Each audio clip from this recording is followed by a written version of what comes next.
ओम नमो भगवते वासुदेवाय। आप सभी का हमारे YouTube चैनल पर हार्दिक स्वागत है। आज सुने 11 माता की 2 पौराणिक कथाएं। इस कथा को सुनने मात्र से व्यक्ति की समस्त मनोकामनाएं पूर्ण हो जाती हैं।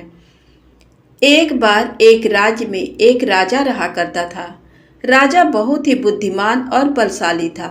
राजा सदैव अपनी प्रजा का बहुत अच्छे से ध्यान रखता था। प्रजा भी अपने राजा को बहुत पसंद करती थी। राजा की 2 बेटियां थीं। राजा अपनी दोनों बेटियों से बहुत प्रेम करता था। राजा की छोटी बेटी देखने में बहुत सुंदर और आकर्षक थी और राजा की बड़ी बेटी छोटी बेटी के मुकाबले थोड़ा कम सुंदर थी। राजा की छोटी बेटी 11 माता की पूजा किया करती थी और सभी लोग राजा की छोटी बेटी से बहुत प्रेम करते थे और बहुत प्रशंसा किया करते थे।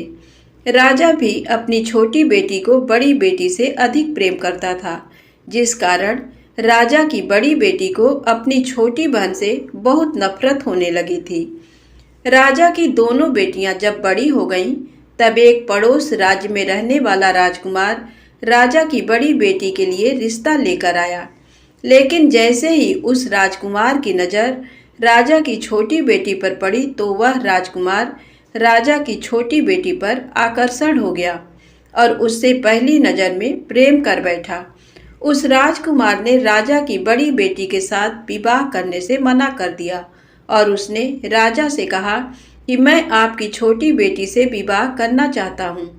जिसके बाद राजा की बड़ी बेटी ये देखकर अपनी छोटी बहन से बहुत क्रोधित हो गई और राजा की बड़ी बेटी ने अपनी छोटी बहन को अपना सबसे बड़ा दुश्मन मान लिया। राजा की बड़ी बेटी ने अपनी छोटी बहन से बदला लेने का निर्णय लिया, जिसके लिए उसने अपनी छोटी बहन को जान से मारने का प्लान बनाया। राजा की बड़ी बेटी ने अपनी छोटी बहन को मारने के लिए सबसे पहले एक लड्डू में जहर मिलाकर अपनी छोटी बहन को दे दिया और उसको लड्डू खाने के लिए कहा। लेकिन लड्डू खाने के बाद भी छोटी बहन को कुछ नहीं हुआ। बड़ी बहन ये देखकर बहुत आश्चर्यचकित हो गई, लेकिन बड़ी बहन ने हार नहीं मानी और उसने जब रात में छोटी बहन अपने कमरे में सो रही थी, तब एक मटके में सांप रखकर उसे कमरे में छोड़ दिया। लेकिन सांप भी छोटी बहन का कुछ नहीं कर पाया। जिसके बाद बड़ी बहन ने अपनी छोटी बहन से कहा कि चलो हम लोग कुएं में से पानी भरकर लाते हैं। जिसके लिए वह अपनी छोटी बहन को पानी भरने के बहाने कुएं के पास ले गई और उसने अपनी छोटी बहन को कुएं में धक्का दे दिया। लेकिन छोटी बहन को तब भी कुछ नहीं हुआ, क्योंकि हर बार 11 माता उसकी रक्षा कर रही थी और उधर बड़ी बहन अपने सारे प्रयासों के बाद असफल हो रही थी, जिससे वह बहुत क्रोधित होती जा रही थी। फिर उसने अपनी छोटी बहन के पास जाकर उससे खुद ही पूछा कि मेरी छोटी बहन, तुमको पता है भगवान ने सबकी मृत्यु एक निश्चित समय पर लिखी हुई है और कैसे तुम्हारी मृत्यु होगी, क्या ये तुम जानती हो? तब छोटी बहन ने अपनी बड़ी बहन को बताया कि हाँ, मैं तो जानती हूँ मेरी मृत्यु कैसे होगी। छोटी बहन से ये सुनकर बड़ी बहन मन ही मन बहुत प्रसन्न होने लगी और उसने अपनी छोटी बहन से कहा कि तो मुझे अपनी मृत्यु का राज बताओ। छोटी बहन ने अपनी बड़ी बहन से कहा कि मेरी मृत्यु तो एक तोते में है। जो तोते के गले में एक हार है, उससे मेरी मृत्यु होगी। जब तक कोई भी व्यक्ति तोते को मारकर वह हार अपने गले में पहनेगा, तो मैं मूर्छित हो जाऊंगी और जैसे ही उस हार को अपने गले से उतारेगा, तो मैं वापस से जीवित हो जाऊंगी। अपनी छोटी बहन की मृत्यु का राज जानकर बड़ी बहन बहुत ही खुश हो गई और उसने अपनी छोटी बहन को मारने के लिए उसके पालतू तोते को ढूंढना शुरू कर दिया। और छोटी बहन को इस बात का आभास हो गया था कि कोई उसकी जान लेना चाहता है, जिसके लिए वह अपने पिताजी के पास गई और उसने अपने पिताजी से कहा कि पिताजी, मेरी मृत्यु के बाद आप मुझे जलाइएगा मत, बल्कि आप मुझे अपनी पुरानी वाली हवेली में एक पलंग में लिटाकर छोड़ दीजिएगा। अपनी छोटी लड़की की ये बात सुनकर राजा बहुत आश्चर्यचकित हो गए। राजा ने अपनी छोटी बेटी से पूछा, बेटी तुम ये क्या कह रही हो? तब राजा की छोटी बेटी ने बताया, पिताजी समय किसी के लिए नहीं रुका है, कब क्या हो जाए किसी को कुछ पता नहीं है। और फिर राजा ने अपनी छोटी बेटी से कहा कि तुम ऐसी बातें क्यों कर रही हो? 2-3 दिन में तो तुम्हारा विवाह है। लेकिन छोटी बेटी ने अपने पिताजी को ऐसा करने पर मजबूर कर दिया और उनसे वचन ले लिया। राजा ने भी अपनी छोटी बेटी की बात स्वीकार कर ली और 2-3 दिनों के बाद जब शादी का समय आया तब राजकुमार बारात लेकर राजा के घर आया और राजकुमार और राजा की छोटी बेटी का विवाह शुरू हो गया। जैसे ही राजा की छोटी बेटी राजकुमार के साथ फेरे लेना शुरू करती है तो उसकी बड़ी बहन अपनी छोटी बहन के कमरे में जाकर उसके तोते को पकड़ लेती है और उसको जान से मार देती है। तोते की गले में जो हार था उसको अपने गले में धारण कर लेती है। जैसे ही बड़ी बहन उस हार को अपने गले में धारण करती है तो उधर छोटी बहन 3.5 ही फेरे ले पाती है और वहीं पर बेहोश होकर गिर जाती है। जिसके बाद राजा ने बड़े बड़े दर्द हकीमों को बुलवाया और अपनी छोटी बेटी का इलाज करने के लिए कहा।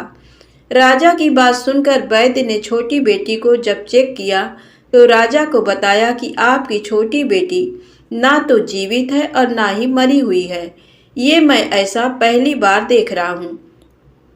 राजा ने वैद्य और हकीम को ये बात बाहर बताने से मना कर दिया और उनको कहा कि अगर तुमने ये बात किसी को बाहर बताई तो हम तुम्हें फांसी दे देंगे। राजा ने अपनी छोटी बेटी को पुराने महल में जाकर एक पलंग में लेटा दिया और वहां पर कुछ सैनिक को तैनात कर दिया। वापस अपने महल पर आ गया। राजा की बड़ी बेटी अपने पिताजी के पास आई और कहने लगी कि पिताजी, अगर ये शादी संपन्न नहीं हुई तो आपकी इज्जत का क्या होगा?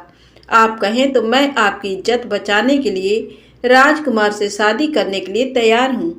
जिसके बाद राजा ने अपनी बड़ी बेटी की बात मान ली और राजा ने बड़ी बेटी को छोटी बेटी की कपड़े पहनाकर मंडप पर भेज दिया। लेकिन राजकुमार ये जान गया कि ये राजा की छोटी बेटी नहीं है, बल्कि ये राजा की बड़ी बेटी है। लेकिन जब राजकुमार ने शादी करने से मना किया तो सभी लोगों ने राजकुमार को विवश करके राजा की बड़ी बेटी से बचे हुए फेरों को संपन्न करा दिया और विवाह करवा दिया। जिसके बाद राजकुमार राजा की बड़ी बेटी को अपने महल में ले गया। राजकुमार राजा की बड़ी बेटी से ना तो बात करता था, ना ही उसको पसंद करता था और ना ही उसके आसपास भटकता था। और राजकुमार ने ये फैसला लिया था कि वह अपनी प्रेमिका को ढूंढ कर रहेगा और ये जान कर रहेगा कि उसके साथ हुआ क्या है। एक दिन राजकुमार अपने घोड़े पर सवार होकर राजा के पुराने महल के पास पहुंच गया, जहां पर उसने कुछ सैनिकों को देखा। महल के पास पहुंचकर राजकुमार ने जब महल को ध्यान से देखा तो वह समझ गया कि ये तो हमारे ससुर जी का महल है। तब राजकुमार ने सैनिकों से पूछा, तुम लोग यहाँ क्या कर रहे हो और इस महल के अंदर उस पलंग में कौन लेटा है? जिसके बाद सैनिकों ने बताया कि यहाँ पर राजा की छोटी बेटी लेटी है। ये सुनकर राजकुमार बहुत प्रसन्न हो गया और वह तुरंत अपनी प्रेमिका के पास पहुँच गया और उसकी सेवा करने लगा। जैसे ही रात हुई तो राजा की छोटी बेटी उठकर खड़ी हो गई। राजकुमार ये देखकर बहुत खुश हो गया और उसने अपनी प्रेमिका से पूछा कि तुम यहाँ क्या कर रही हो? तुम मेरे साथ मेरे घर चलो। राजा की छोटी बेटी ने राजकुमार को सारी बातें बता दी कि मेरी जान एक तोते में बसी थी और मैंने ये बात सिर्फ अपनी बड़ी बहन को बताया था और मुझे पता है कि उसने ही मुझे मारने का प्रयास किया है। उसके पास एक हार है जिसको वह सुबह पहन लेती है और रात को उतार देती है। जब तक वह हार को पहने रहती है तब तक मैं मूर्छित रहती हूँ और जैसे ही वह हार को उतार देती है तो मैं जीवित हो जाती हूँ और जब तक मेरी बड़ी बहन के पास वह हार है तब तक मैं ऐसे ही जीवित और मूर्छित होती रहूँगी। अगर मेरी बड़ी बहन के पास जो हार है वो मेरे हाथ लग जाए तो मैं हमेशा के लिए जीवित हो जाऊंगी। राजकुमार ये बात सुनकर राजा की छोटी बेटी के पास रहने का निर्णय ले लिया और उसने अपने बचे हुए सारे फेरे उस पलंग में लेटी राजकुमार की छोटी बेटी के साथ ले लिए। और अपना विवाह पूर्ण कर लिया और वहीं पर ही रहने लगा। देखते ही देखते कुछ समय में राजा की छोटी बेटी और राजकुमार की पत्नी पेट से हो गई। एक दिन राजकुमार को किसी काम से बाहर जाना पड़ा। तब छोटी बहन के पेट में बहुत तेज से दर्द होने लगा, जिसके बाद उसने 11 माता का आवाहन किया। जिसके बाद वहां पर 11 माता प्रकट हुई और उन्होंने अपनी भक्तों के दर्द को दूर किया और एक पुत्र की प्राप्ति करवाई। और वहीं पर अचानक से राजकुमार भी आ गया। राजकुमार ने 11 माता को देखा तो वह आश्चर्यचकित हो गया और उसने तुरंत माता को प्रणाम किया। और 11 माता ने राजकुमार से कहा, जब तुम्हारा तो पुत्र 5 वर्ष का हो जाए तो तुम अपनी पत्नी का हार आकर इसके गले में डाल देना। और देखते ही देखते राजकुमार और राजा की छोटी बेटी का पुत्र 5 वर्ष का हो जाता है। तो राजकुमार अपने बेटे से कहता है कि बेटा, मैं कुछ काम से बाहर जा रहा हूँ, तुम अपनी माता का ध्यान रखना। और वहाँ से चला जाता है। राजा को बाहर निकलता देख बड़ी बहन के सैनिक देख लेते हैं और बड़ी बहन को जाकर सारी बातें बता देते हैं। जिसके बाद बड़ी बहन अपनी छोटी बहन के पुत्र को वहाँ से उठवा लेती है और उसको मरवा देती है। छोटी बेटी के पुत्र के 2 टुकड़े करवा देती है। पहला टुकड़ा चक्की के पास छुपा देती है और दूसरा टुकड़ा अपनी पलंग के नीचे रख लेती है। अब 11 माता भिखारी का रूप लेकर आती हैं। एक भिखारी का रूप रखकर बड़ी बहन के पास चली जाती हैं, जिसके बाद वहां पर भिक्षा मांगने लगती हैं। बड़ी बहन अपने नौकरों से कहती है कि जाकर भिक्षा दे दो, लेकिन जैसे ही नौकर 11 माता को भिक्षा देने के लिए आते हैं तो माता उन्हें मना कर देती हैं और कहती हैं कि मैं तुम्हारी महारानी से ही भिक्षा लूंगी। जिसके बाद बड़ी बहन स्वयं ही भिक्षा देने के लिए माता के पास आती है। तब माता एक बिल्ली का रूप लेकर उसके कमरे में चली जाती हैं और वहां पर छोटी बेटी के पुत्र के 2 टुकड़े को आपस में जोड़ देती हैं और उसे जीवित कर देती हैं। उसे वहां से ले जाती हैं। राजकुमार अपने बेटे को लेकर अपनी पत्नी के पास जाता है और उसे कहता है कि तुम इसका ध्यान रखना। अगर तुम इस बच्चे का अच्छे से ध्यान रखोगी तो मैं तुमसे बात करूंगा। एक दिन राजकुमार अपने बच्चे से कहता है कि तुम मम्मी से उनके गले का हार मांग लो। जिसके बाद राजकुमार का लड़का अपनी मम्मी के पास जाता है और कहता है कि मम्मी, मुझे तुम्हारा हार चाहिए। ये सुनकर पहले तो बड़ी बहन बहुत क्रोधित होती है, पर उसको ये याद आता है कि राजकुमार ने कहा था कि अगर मैं इस बच्चे का ध्यान अच्छे से रखूंगी तो वह मुझसे बात करेंगे। जिसके कारण वह हार उस बच्चे को दे देती है और वह तुरंत हार को ले जाकर अपने पिताजी को दे देता है। और तभी राजकुमार अपने बेटे को लेकर वहां से जाने लगता है और अपनी पत्नी से कहता है कि तुम हमारे लिए खाना बनाकर रखना, मैं शाम को आकर तुम्हारे साथ खाऊंगा। और वह अपने बेटे को लेकर वहां से चला जाता है। जिसके बाद वह राजा के पास जाता है और उनको सारी बातें बता देता है। राजा अपनी बड़ी बेटी की ये करतूत सुनकर बहुत क्रोधित होते हैं और अपनी परवरिश पर ही दोष देने लगते हैं और राजकुमार को अपनी छोटी बेटी के साथ रहने के लिए आदेश देते हैं। प्रेम से बोले 11 माता की जय हो। आइए सुने एकादशी व्रत में सुनी जाने वाली तारा रानी की कथा। माँ भगवती को मानने वालों में से एक राजा स्पर्श थे। वो दिन रात उनकी पूजा अर्चना में लीन रहते थे। राजा को किसी चीज की कमी नहीं थी, बस उन्हें बच्चे की ख्वाहिश थी। सालों से बच्चा न होने के कारण राजा कुछ निराश रहा करते थे। एक दिन राजा की भक्ति से खुश होकर माँ भगवती ने सपने में आकर उसे 2 बेटी होने का वरदान दिया। आशीर्वाद मिलने के कुछ समय बाद राजा के घर एक बेटी पैदा हुई।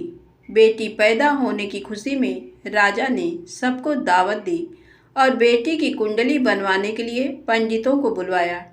सबने राजा से एक ही बात कही कि ये साक्षात देवी का रूप है, जहाँ भी इसके कदम पड़ेंगे वहाँ खुशियाँ ही खुशियाँ होंगी। ये भगवती देवी की भक्तन होगी। इतना सब कहकर पंडितों ने लड़की का नाम तारा रख दिया। कुछ समय के बाद मंगलवार के दिन राजा के घर एक और बेटी पैदा हुई। ज्योतिषों ने उसकी भी कुंडली बनाई और उदास हो गए। राजा ने जब उनसे उदासी का कारण पूछा तो ज्योतिषों ने बताया कि ये लड़की आपके जीवन में खूब सारा दुख लेकर आएगी। राजा ने ज्योतिषों से पूछा कि आखिर मैंने ऐसे कौन से खराब कर्म किए थे कि इसने मेरे घर जन्म लिया है। ज्योतिषों ने बताया कि आपकी दोनों बेटियां राजा इंद्र की अप्सराएं हुआ करती थीं। इनमें से बड़ी बहन का नाम तारा और छोटी का रुक्मन था। एक दिन ये दोनों मिलकर धरती की सैर करने के लिए गईं। दोनों ने ही वहां पहुंचकर एकादशी के दिन का व्रत रखा। तारा ने अपनी छोटी बहन से कहा कि आज एकादशी का व्रत है, इसलिए बाजार जाकर कुछ ताजे फल ले आओ, लेकिन वहाँ कुछ खाना मत। रुक्मन बाजार फल लेने के लिए चली गई। वहाँ उसे मछली के पकौड़े दिखे। उसने झट से उन्हें खा लिया और अपनी दीदी के लिए कुछ फल ले लिए। रुक्मन से तारा ने पूछा कि तुम अपने लिए फल क्यों नहीं लाई। उसने जवाब दिया कि वो मछली के पकौड़े खाकर आई है। तारा ने गुस्से में कहा कि तुम पापिन हो, एकादशी के दिन तुमने मछली खा ली। ऐसे खराब कर्म के लिए मैं तुम्हें छिपकली बनने का श्राप देती हूँ। अब उसी जंगल में तारा की बहन छिपकली बनकर रहने लगी। वहाँ एक जाने माने ऋषि गुरु गोरख भी अपने कुछ शिष्यों के साथ रहते थे। उनके शिष्यों में से एक बहुत ही घमंडी था। अपने घमंड के चलते वो शिष्य कमंडल में पानी भरकर एकांत में बैठकर तपस्या करने लगा। तभी एक प्यासी गाय वहां आ गई। उसने सीधे अपना मुंह उस कमंडल में डाला और पानी पी लिया। पानी पीने के बाद जैसे ही गाय अपना मुंह बाहर को निकालने लगी तो कमंडल नीचे गिर गया और ऋषि का ध्यान भंग हो गया। ऋषि ने देखा कि गाय पानी पी गई है। अब गुस्से में ऋषि ने गाय को एक चिमटे से बुरी तरह घायल कर दिया। इस बात की जानकारी जब गुरु गोरख को पड़ी तो वे तुरंत गाय को देखने के लिए गए। जैसे ही उन्होंने गाय की हालत देखी वैसे ही अपने उस घमंडी शिष्य को आश्रम से बाहर निकाल दिया। कुछ दिनों के बाद गौ माता पर किए गए उस अत्याचार से होने वाले पाप को कम करने के लिए उन्होंने एक यज्ञ करवाया। इस यज्ञ के बारे में गाय को चिमटे से मारने वाले घमंडी शिष्य को भी पता चला। वो सीधे पक्षी का रूप धारण करके यज्ञ स्थल पर गया और भोजन में अपनी चोंच से मरा हुआ सांप डाल दिया। किसी को इस बात की खबर नहीं हुई। ये सब होते हुए तारा से श्राप मिलने वाली छिपकली रुक्मन देख रही थी। उसके मन में हुआ कि इसे खाकर सारे लोग मर जाएंगे। सबकी जान बचाने के लिए छिपकली बनी रुक्मन सभी लोगों के सामने भोजन पर गिर गई। लोगों ने छिपकली को खूब कोसा और बर्तन को खाली करने लगे। उसी वक्त भंडारा करने वालों को खाने में मरा हुआ सांप भी दिखा। तब कहीं जाकर सबको समझ आया कि छिपकली सबकी जान बचाने के लिए जानबूझकर भोजन में गिरी। एक छिपकली होने के बावजूद भी इतने अच्छे विचार होने की वजह से यज्ञ में मौजूद सारे महत्वपूर्ण लोगों ने कहा कि हमें इस छिपकली की मुक्ति के लिए प्रार्थना करनी चाहिए। पंडित ने आगे बताया कि सबकी प्रार्थना से ही वो छिपकली तीसरे जन्म में आप जैसे प्रतापी राजा के घर बेटी के रूप में पैदा हुई है। वहीं तारा ने दूसरे जन्म तारामती के रूप में लिया और अयोध्या के राजा हरिश्चंद्र से शादी की। इतनी सब बातें कहने के बाद पंडितों ने राजा स्पर्श को रुक्मन को मारने की सलाह दी। इस बात पर राजा बोले, मैं किसी बेटी को कैसे मार सकता हूँ, ऐसा करना पाप होगा। फिर ज्योतिषों ने कहा कि एक संदूक में सोना चांदी लगवाकर उसके अंदर लड़की को रख देना और संदूक को पानी में बहा देना। उसमें लगा हुआ सोना चांदी देखकर लोग नदी से संदूक जरूर निकालेंगे और लड़की की जान बच जाएगी। राजा ने ज्योतिषों ने जैसा बताया ठीक वैसा ही किया। नदी में सोना चांदी जड़ा हुआ संदूक देखकर काशी के पास ही एक भंगी ने उसे बाहर निकाल लिया। उसके कोई बच्चे नहीं थे, इसलिए उसने संदूक के अंदर की लड़की को पालने का फैसला लिया। उसे भंगी व उसकी पत्नी ने खूब प्यार से पाला और रुक्को नाम रख दिया। बड़ी होते ही दोनों ने रुक्को की शादी करवा दी। रुक्को की सासू माँ तारामती और राजा हरिश्चंद्र के महल में साफ सफाई करने का काम किया करते थे। कुछ दिनों के बाद रुक्को की सासू माँ बीमार हो गई। उनकी जगह रुक्को वहाँ काम करने लगी। तारामती ने उसे देखा और पुराने जन्म के पुण्य के कारण पहचान लिया और उसे कहा कि तुम मेरे साथ बैठ जाओ। रुक्को ने बोला कि मैं तो भंगिन हूँ, इसलिए आपके पास नहीं बैठ सकती। तब तारामती ने उसे बताया कि तुम पूर्व जन्म में मेरी ही बहन थी। तुमने एकादशी के व्रत के दिन मछली खा ली थी और मैंने तुम्हें दंड देते हुए छिपकली बना दिया। अब तुम्हें दोबारा मनुष्य जन्म मिला है, तो इस जन्म में माँ वैष्णो की पूजा करके पुण्य कमा लो। माँ की पूजा से तुम्हारी सारी इच्छाएं भी पूरी होंगी। तारामती की इस बात को सुनने के बाद रुक्को माँ वैष्णो से एक बेटे के लिए प्रार्थना करती है और कहती है कि अगर उसकी मनोकामना पूरी हुई तो वो अपने घर में माँ वैष्णो देवी का पूजन और जागरण कराएगी। माँ वैष्णो देवी उसकी प्रार्थना सुन लेती हैं और उसे बेटा होता है। पुत्र की प्राप्ति के बाद रुक्को उसकी देखभाल और प्यार दुलार में माँ वैष्णो देवी की पूजा करना भूल जाती है। ऐसा होते होते 5 साल बीत गए और फिर एक दिन उस बच्चे को चेचक यानी माता निकल आती हैं। बच्चे की ऐसी स्थिति देखकर परेशान रुक्को अपने पिछले जन्म की बहन तारामती के घर जाकर उन्हें इस समस्या के बारे में बताती है। तब तारामती ने पूछा कि तुमने माँ वैष्णो देवी की पूजा अर्चना में कोई गलती तो नहीं की। फिर रुक्को को याद आता है कि उसने माँ वैष्णो देवी का जागरण कराने का प्रण लिया था। ये बात याद आते ही रुक्को को काफ़ी पछतावा हुआ और मन में माँ से कहा कि बच्चे के ठीक होते ही वो अपने घर में जागरण कराएगी। अगले ही दिन उसका बेटा पूरी तरह ठीक हो जाता है। तभी रुक्को ने माता रानी के मंदिर जाकर पुजारियों को कहा कि मंगलवार के दिन घर में जागरण करवा दीजिए। रुक्को की बात सुनकर पंडित जी कहते हैं, तुम 5 रुपए दे दो, तुम्हारे लिए हम मंदिर में ही जागरण करा देते हैं। रुक्को कहती है, मुझे पता है मैं छोटी जाति हूँ, लेकिन आप मेरे घर आकर ही जागरण करवा दीजिए। माँ किसी तरह का भेदभाव नहीं करती है, तो आपको भी नहीं करना चाहिए। इस पर पंडितों ने विचार विमर्श करके कहा कि अगर रानी आपके जागरण में आती है तो हम तुम्हारे घर आकर जागरण करने के लिए तैयार हैं। पंडितों की बातें सुनकर रुक्को अपनी बहन रानी तारामती के पास जाती है और तारामती को सारी बात बताती है। रुक्को की बातें सुनकर तारामती जागरण में जाने के लिए तैयार हो जाती है। इस बात को बताने के लिए रुक्को जब पंडित जी के पास जाती है तब उनके बीच की बातों को सेन नामक नाई सुन लेता है। फिर वह राजा हरिश्चंद्र को जाकर सारी बातें बता देता है। राजा के मन में हुआ कि रानी को नीची जाति वालों के घर जागरण में नहीं जाना चाहिए। इसी वजह से वो अपनी उंगली काट लेते हैं, जिससे उन्हें नींद न आए और रानी जागरण में न जा सके। जब जागरण का समय होता है तब भी राजा को जागते हुए देखकर रानी मन ही मन माँ वैष्णो देवी से प्रार्थना करती है कि महाराज को नींद आ जाए ताकि मैं जागरण में जा सकूं।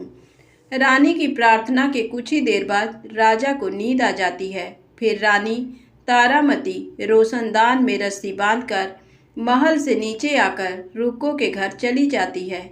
इसी जल्दबाजी में रास्ते में ही रानी का रेशमी रुमाल और एक पाँव का कंगन गिर जाता है।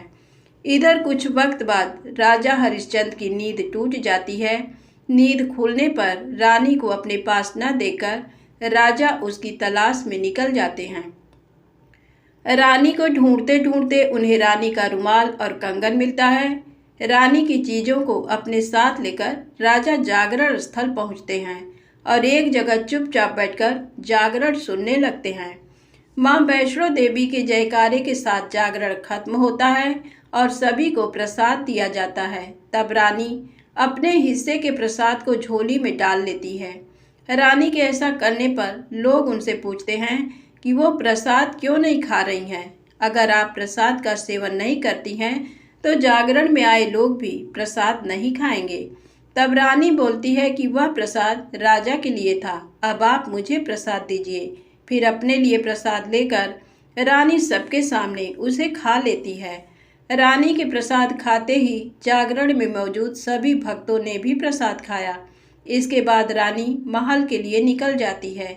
तभी रास्ते में ही राजा उन्हें रोककर पूछते हैं कि तुमने नीच जाति के घर प्रसाद खाकर खुद को अपवित्र कर लिया है।